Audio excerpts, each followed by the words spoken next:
Hello and welcome to another edition of Fit Conversations. And I thank you for always participating in these broadcasts. Listen, tonight we have an exciting guest with us who has done some tremendous things both inside of the community of Fort Wayne and outside of the community of Fort Wayne. He's known nationally for his expertise in rightly dividing the word of truth, but he is a leader par excellence, and so we're going to have him to come and share with us today. Listen, you probably want to get you a pad and a pencil and prepare to take notes because this is going to go very, very deep. Pastor Pettus, glad to have you with us today. Glad to have you. I'm going to give you an offering for that introduction. Well, we'll take it. You know, Baptists, they don't turn that off. Right. Hey, it is an honor to have you here, and I definitely wanted to get you in. I mean, I am still on the mountaintop from your leadership conference. I mean, it was outstanding time of fellowship, outstanding time of information. And as we have talked about it since then, it's something that needs to be duplicated in multiple settings throughout our community and beyond. But before we go into that and what we want to talk about tonight, I wanted to get a chance to just chop it up with you and tell us about your journey to Fort Wayne, Indiana. Well, you know, coming to Fort Wayne was unique in regards to, I was settled in my church, my home church. Had been pastoring there for almost 12 years, and received a call and said, pray about it, and I'm like, okay. And so didn't give it any thought, and so Pastor Jordan called me again and said, you been praying? I'm like, no, I haven't been praying. So he said, man, I'm serious. You know, he said, I believe you the next, pastor here in Fort Wayne at Progressive. And so I said, okay. So, man, one thing led to another. I came and I preached, and honestly, as I preached, I'm like, okay, and I left there and shared with my wife. She was like, well, how did you feel? I was like, I don't know, And then I did an interview and went through that and taught a Bible study and then preached again. And literally this process, I knew it was God for this reason. In the Baptist church, you will never see a Baptist church have one pastor leave and the next pastor in within 30 days. 30 days? Yeah, like he announced. Wow. I preached there July 4th. 2004, on a Sunday morning. He announced to his church, I think 2 days later, that he was going to be leaving, going back to his home church in Chattanooga. And that process went real quick. From there it was the interview. From there it was like, okay, we want you to do a Bible study. We want you to come preach again. And I was busy, and so I had an engagement in Houston when they wanted me to come. And so he's like, man, we're trying to get this done. I'm like, okay. So I called my friend in Houston. He said, oh, yeah, come anytime. So I came, did the interview. What impressed me most was the Bible study. Wow. There were 200 or 300 people at Bible study. That impressed me the most. And so I preached that Sunday. After the Tuesday Bible study, they had question and answers Sunday afternoon. Monday, the meeting was at 7 o'clock. At 7:20, they was calling me saying it's done. Wow. And I'm like, huh? And they was like, yeah, vote's over. You won 212 to 18. And so, coming here, I knew it was God because I confirmed every step. I'm like, Lord, if you don't, want me to be here, don't let the interview go good. Don't let the Bible study go good. But because I wanted to be sure, I was comfortable where I was. I pastored the church I grew up in, and so no issue. Matter of fact, we were smack in the middle of renovations. Wow. We had just finished a new office suite downstairs in the lower level, conference room, copy center. I never got to use the new office. And so coming here, I knew why God sent me here. Just shared with my church a couple weeks ago, God sent me here to disciple. And so many people say, well, which would you prefer, preaching, teaching? I love both, but I'm at home teaching. I love teaching. So how long has it been now? Man, in May this year, it'll be 19 years. Can you believe that? No, I can't believe it. It doesn't seem like it's been 19 years. 19 years. Yeah. I'm like, wow. Wow. Yeah. Time passes. Man. In the process of these 19 years, I mean, what do you think, giving our geographical setting Okay. at Fort Wayne, Okay. what do you think has been the most challenging? I think the most challenging is leadership. You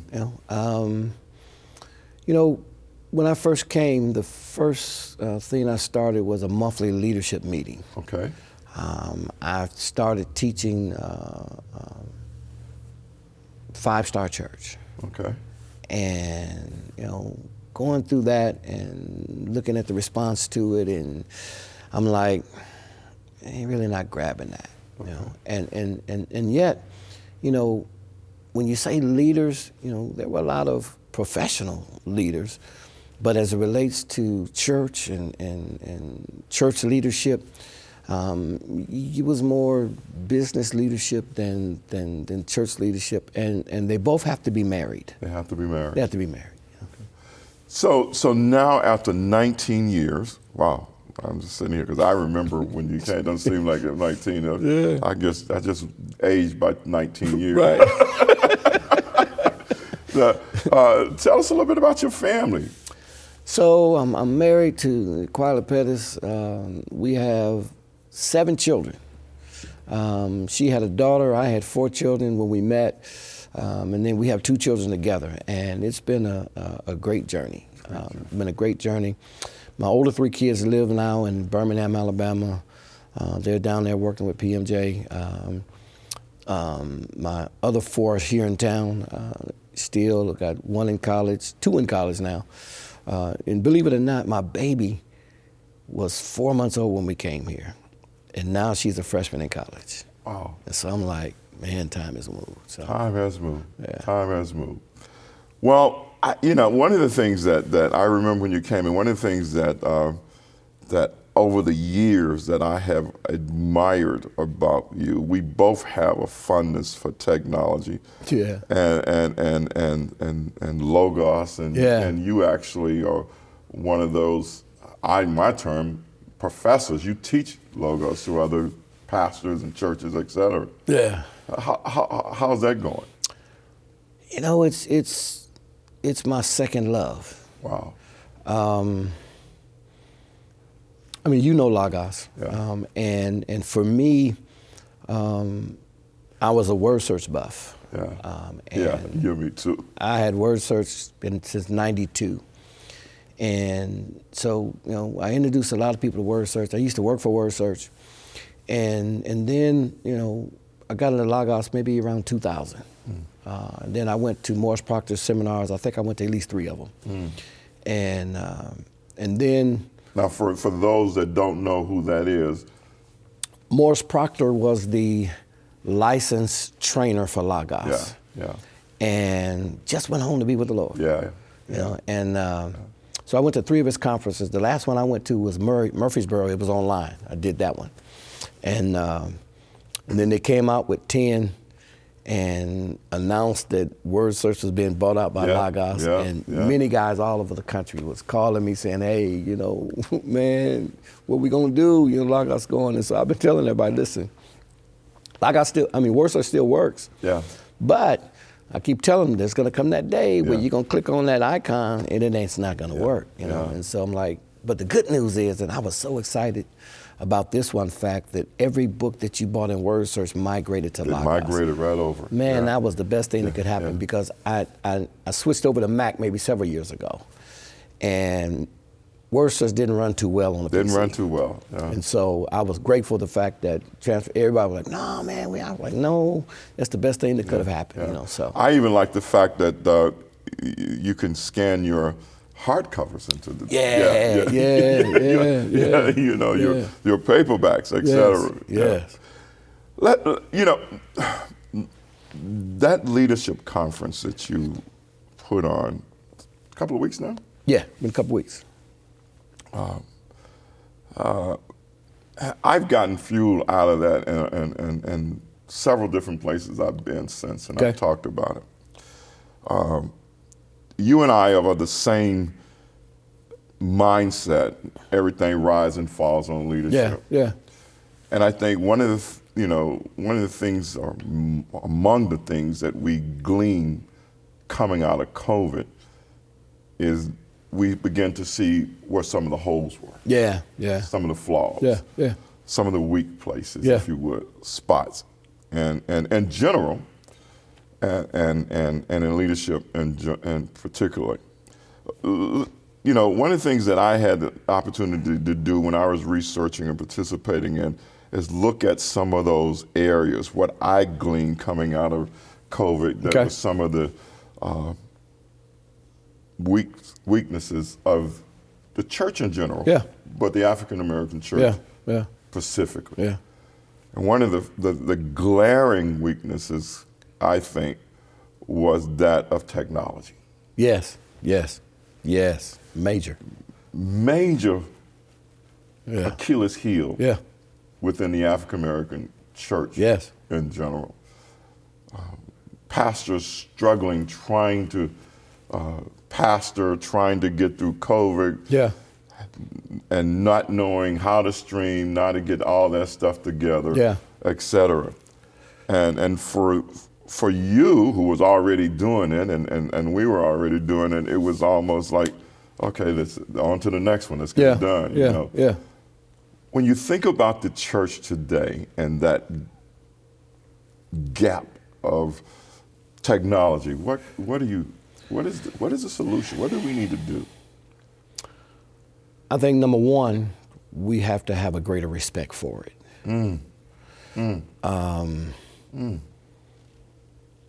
Honestly, when COVID hit, I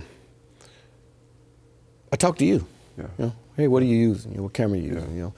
And we had the cameras mounted up in the ceiling, but we installed them in 2007. Yeah. Outdated. Yeah. And so, man, you turned me on to the Sony A7 III, and I'm like, there it is.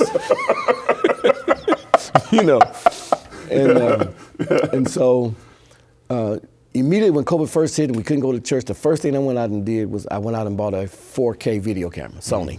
Okay. And so I was using that, but my knowledge of the lighting, and because we had stage lighting and everything else, but my knowledge of adjusting the lighting through the camera and everything else was very minimal. And so I went through a learning curve of learning, what the camera could do. And then when you showed me the A7 III, I'm like, okay. So I got that, man. I started going YouTube, and the real thing is this, I look at being tech savvy, but you on a whole nother level. And so I respect that, and the thing that blessed me was your willingness to share. I still have the Elgato cam link that you gave me. I still have it. I still have it. And so, and the thing is, when you look at technology, so I'll go back to this. Number one, we got to respect it. We got to respect it. We got to respect it. It's here to stay, number one. And the truth of the matter is, if we're going to have a greater reach, we got to have technology. And one of the things that comes along with that, in my experience, Pastor, is it becomes a draw for the younger people. Yeah. Because it gives them a place to employ their gift, their passion, and their creativity. Yeah. And I think in addition to the technology Achilles heel, I think we also learned that we have a creativity Achilles heel. Yeah. Because we were locked into one way of doing church. Yeah. And I've talked to pastors in and outside of our community, even quote unquote mega church pastors that had to admit, one of the things that they had done is, one, they had cursed social media and then realized how valuable it was going to be. Yeah. And then number two, because of that, they had alienated the younger people in the church. Yeah. So the creative people, I coined this phrase during COVID, and on the post side, I said, the creative people are the new superheroes of Yes. the church. Yes. Yes. You know, they wear capes now. Yes. You know what I'm saying? Yeah. Because they were able to creatively position the church Yeah. to continue to preach the gospel and do it in a way that people wanted to watch it. Yeah. Barner did a study saying that when COVID first hit, it talked about the number of young people that were tuned in to various streaming services. And then it began to subside. And they discovered that number one, they zoomed in initially because they wanted to be fed. Yeah. Yeah. They didn't know what was going on. The Right. world was falling apart. They wanted answers. So they was hungry for what the church had to say. But then number two, they discovered that it began to subside because the cameras was not professional enough. Yeah. Yeah. We didn't look good on camera. Yeah. You know, you would be up here, or me would be over here, and the camera would be over there somewhere like that. Yeah. And their attention span, well, what is this? Right. What is this? Right. So we lost them on that. And then this piece here was the telling piece for me when I read the study. It said that it didn't ask them to engage in anything. Yeah. Yeah. It was this isolation. I'm watching a television program, but you're not really asking me to engage in anything. Yeah. And then the other part that it became too professional. Yeah. So it was like watching something, you know, that was produced by Hollywood. It Right, became right, too right. professional. And so they began to subside. But that piece about engagement goes back to what you said early on. Yeah. Discipleship. Yeah. In this time, I think one of the things that we discovered as well, Yeah. one of the Achilles heel, was not only the creative piece was a gap, not only was the technology piece, but the discipleship piece. You know, Will Mancini writes the book Future Church. Mm-hmm. And he was dead on in saying that COVID has revealed a whole lot of fake disciples. And that's a harsh word, but it's a true word. Yeah. Because the reality is that those who were just going to church, their fix was gone. That fix was gone. Their fix was gone. Could not attend. And so now, what do? It's like Peter when Jesus dies, I'm going back fishing. Yeah. That's a perfect analogy. That's a perfect analogy.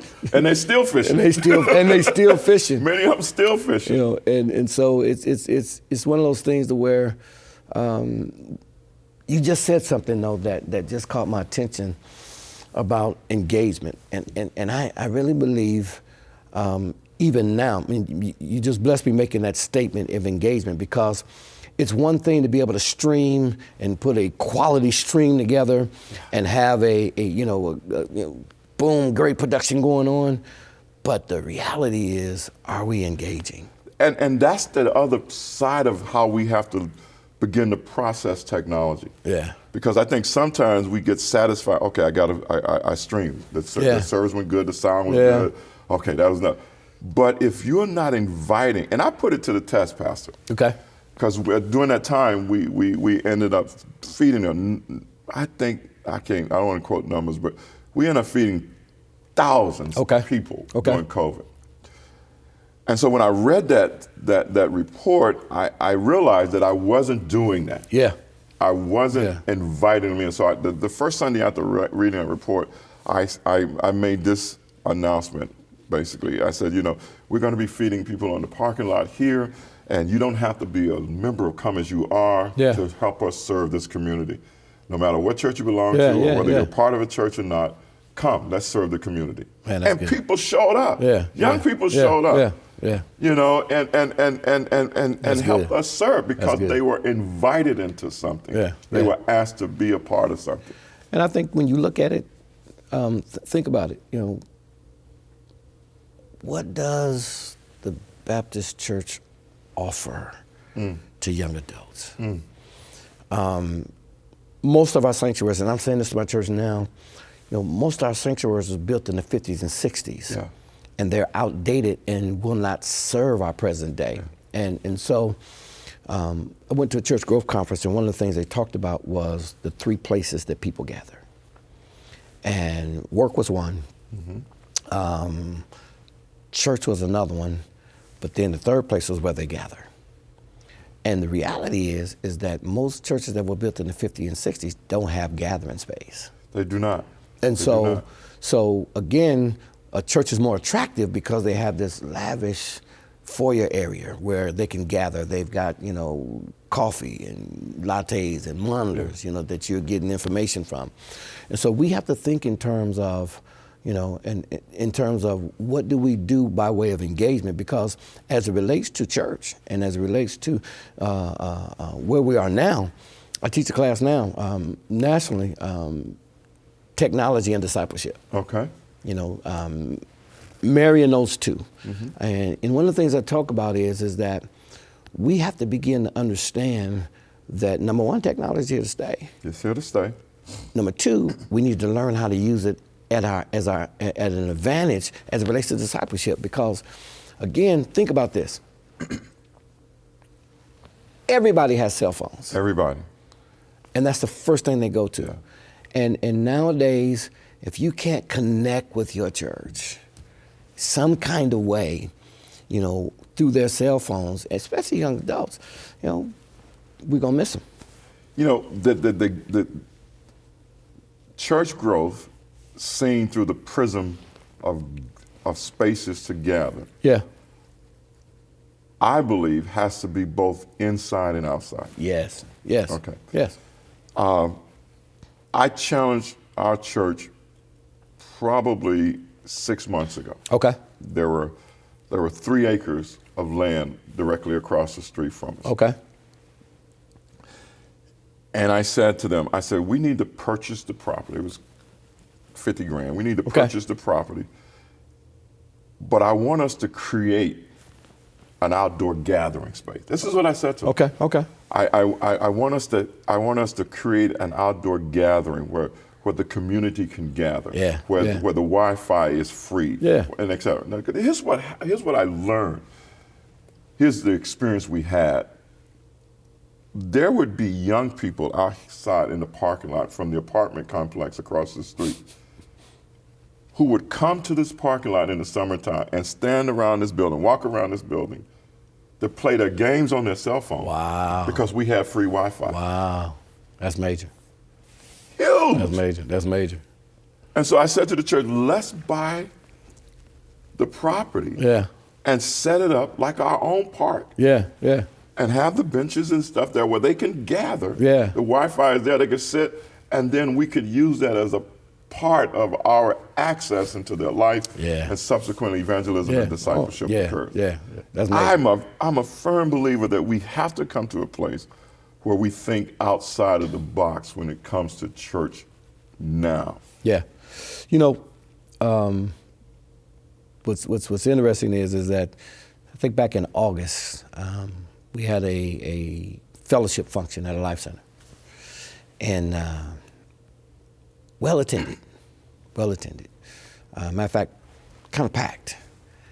And so I said to my leaders of ministries, hey, here's what we need.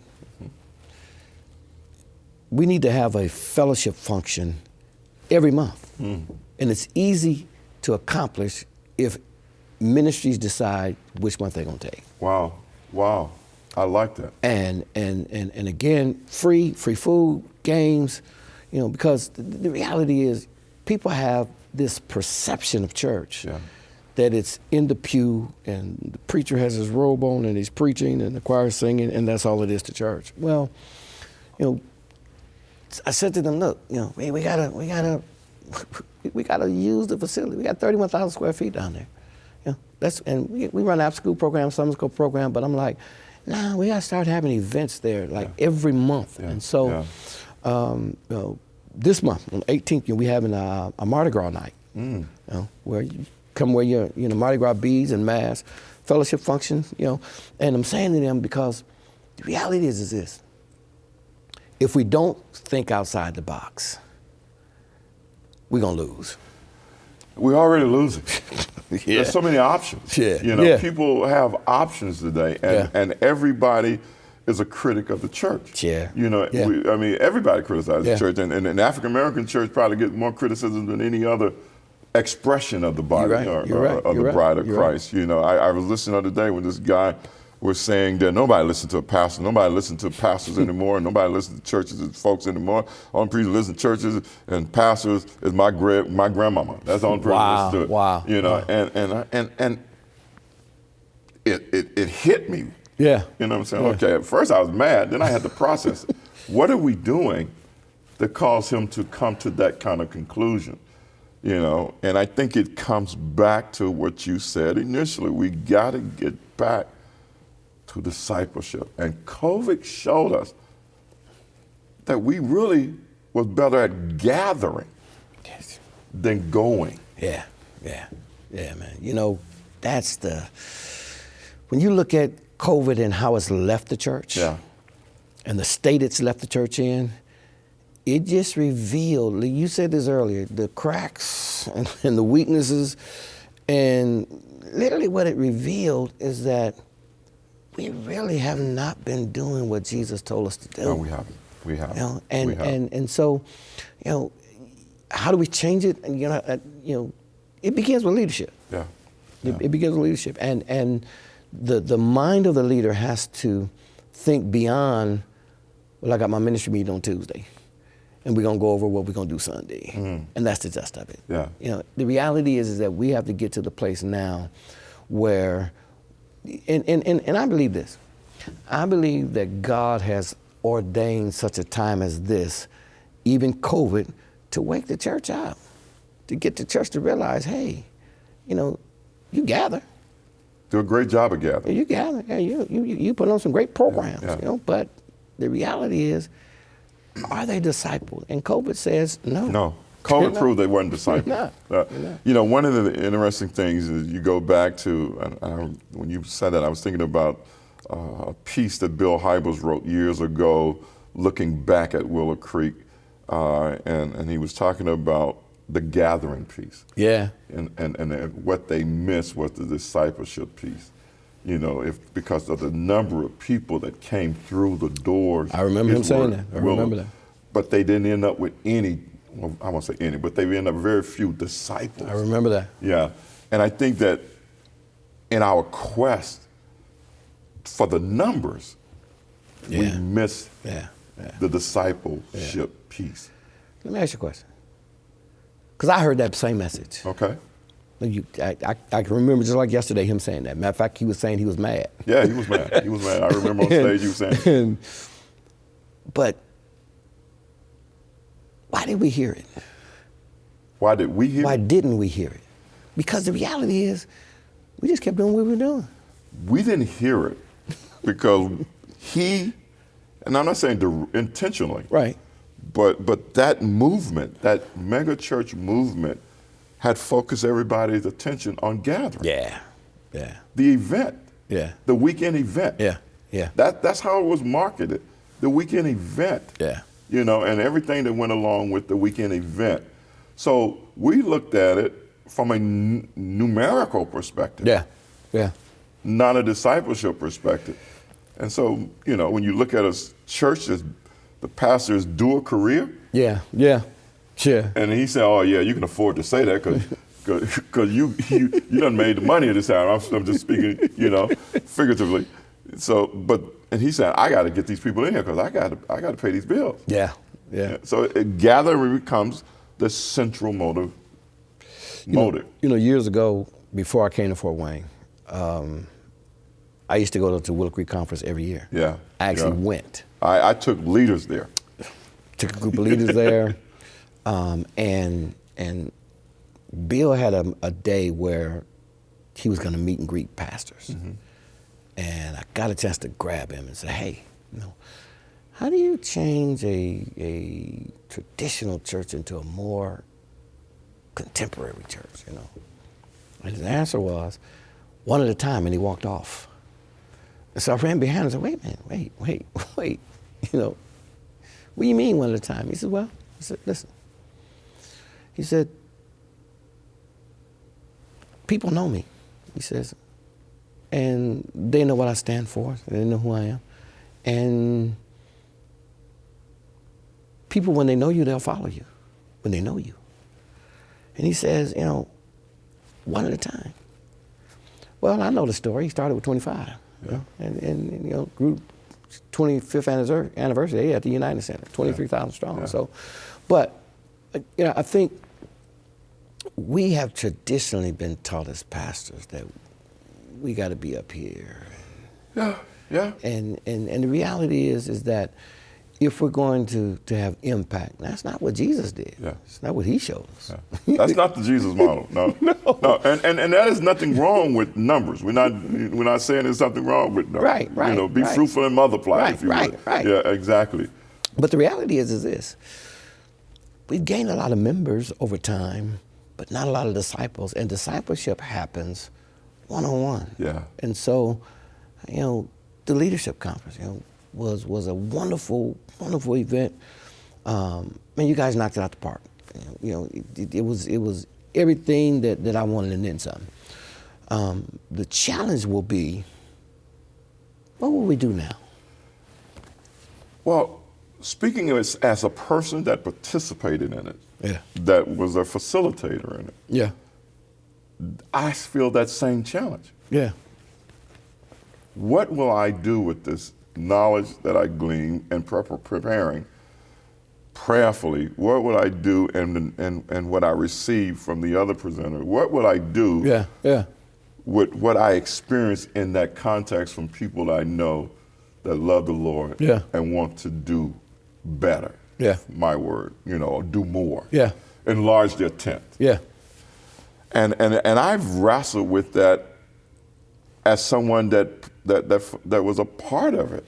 Yeah. What do we need to do? Where are the holes at? And so much so, we had, in preparing for it, we had a meeting, a leadership meeting. Okay. And we were talking about something that we're going to do the end of this month here at Kayak.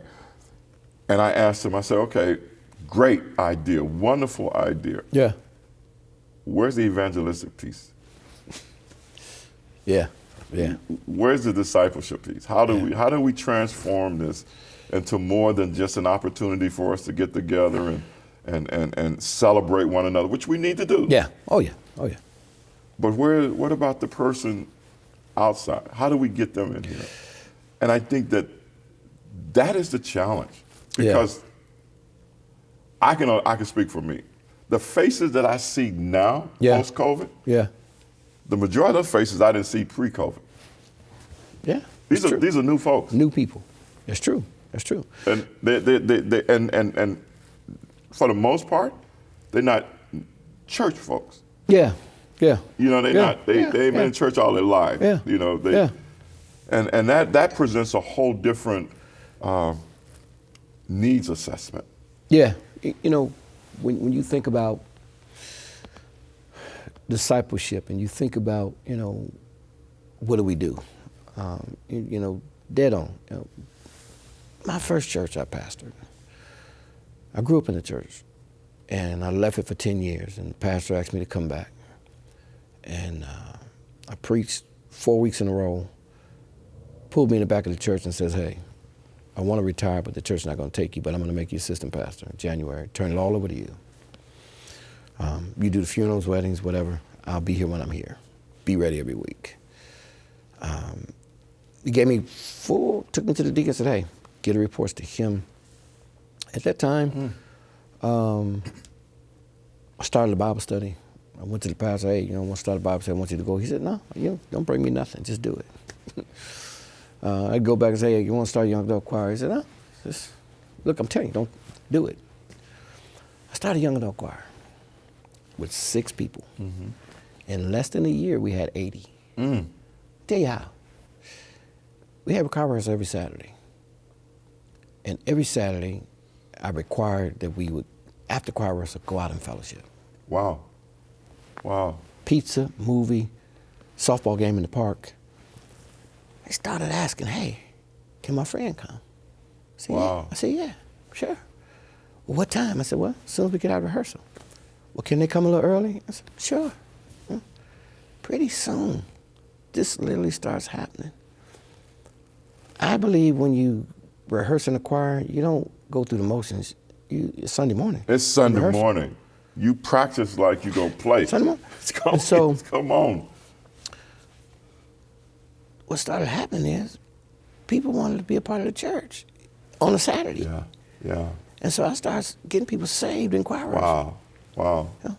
And in the first 18 months, we took in 450 new members.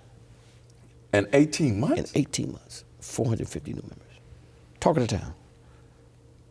Pastors wondering, what is he doing? What is he doing over there? It was about the fellowship. It was about the fellowship, the koinonia.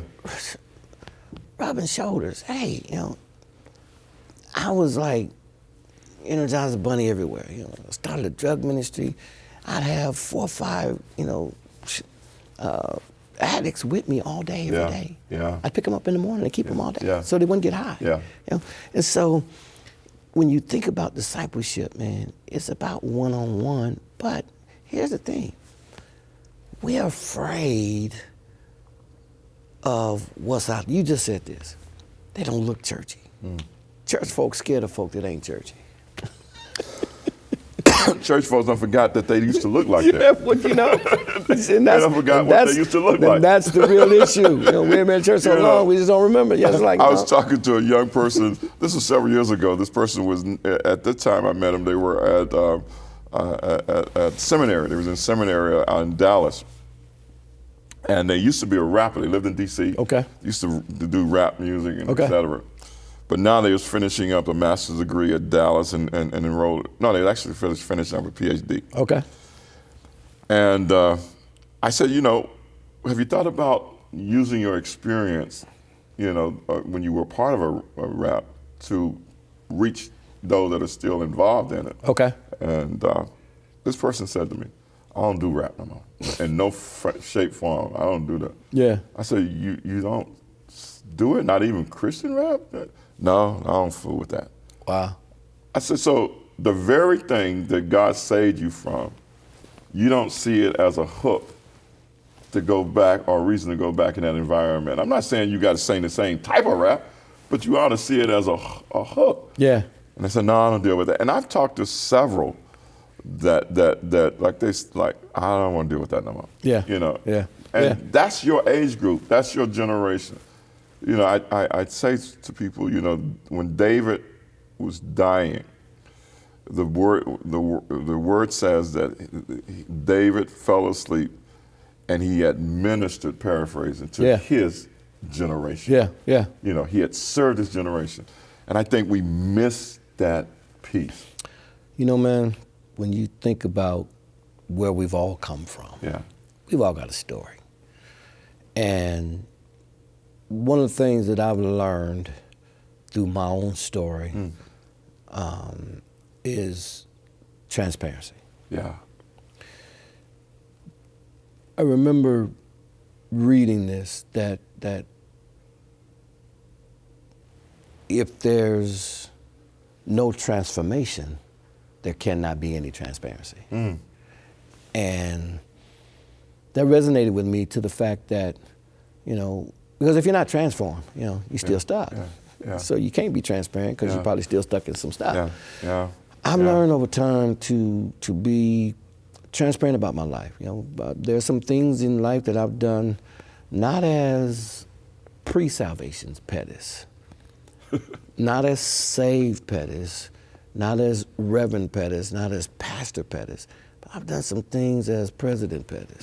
You know, and the point is, you know, I've done some things in life that you know, that were sinful. Yeah. And I don't try to portray this holy lifestyle that I'm perfect. You know, I try to get where people are and say, hey, no, listen, if you could just listen. Matter of fact, you remember I had told Morgan here December. We became good friends in those 2 days, just talking back and forth about stories, you know, life stories. And the thing is this, you know, when you look at, you know, the church today, one of the things that young adults sniff out real quick Oh, you better preach. is fake. Yes. They have antennas when it comes to fake, Doc. And we have to learn how to undress. Yeah. We got to learn how to undress because the reality is, it's what he saved me from. Mm-hmm. Mm-hmm. I think, initial salvation, yes, my name is written in the Lamb Book of Life, but now that sanctification process goes on until he calls me home. And I think we got to realize that there's some growth that has happened and continue to happen, but don't be afraid. Paul says this, I was a chief sinner. Even in Romans 7, when he says, hey, oh wretched man that I am, who can deliver me from the body of this death? When you think about that, you got to think in terms of what are we portraying today? I had a conversation earlier today with I won't call his name, and we was talking about reaching this generation, mm-hmm. and we was talking about it within the context of the young couples in our church that are struggling. Okay. Particularly pastors. Okay. And their wives. Yeah. And I was telling him, that you and I had talked about doing some things, coming together and doing some things, and sitting around the table and chopping some things up, and he was very excited about that. And I said, one of the things that I think that we don't do well as Christians in general. Okay. Is this whole issue of transparency. Yeah. I said, I had a young person that looked at me and said, man, I can't do what you do. I ain't got that type of money. I ain't got that type of money. And I pulled him to the side. I said, what are you talking about? Well, you got that money. You get living that life. I said, listen, let me tell you something. I said, I remember when my wife and I lived in a 3,000 apartment. And I was between jobs. I had to hide the car 3 blocks away to keep the repo man from finding it. So don't tell me, what are you talking? And I think, and he said, what? Yes. Yeah, man. Yeah, that's my journey. That's a part of my story. Yeah. And I think that sometimes we don't connect because we don't want to be authentic to our story. Yeah. We don't want that meta narrative. We want to control it. Yeah. Rather than exposing the cracks in it, what we did wrong, and not just we could deal well with the cracks, if you would, on the pre-side of salvation. Yeah. But I'm talking about after you got saved, all the stuff we did crazy. Yeah. And that is it. Well, we got more to talk about. We have more to talk about, and we're going to talk about it here. Listen, you've been watching Fit Conversations, and this is just the first part of my candid conversation with none other than Pastor Pettus, and we're going to continue to do this. We're going to do a 2-part, but listen, here's what we do this for. This is our 2nd season and of Fit Conversations, and it is all about being candid about the journey, having those conversations that we all need to have. Yeah. Those conversations that are fearless, intentional, and transformational. Yeah. And I pray that you've experienced that today. Listen, if you want additional information, maybe you have some topics that you would like for us to discuss, email me, pastor@kayak.org. Again, pastor@kayak.org, and I'll get it personally, and we'll consider putting them on as a broadcast. Thank you today for listening to Fit Conversations. May God bless you.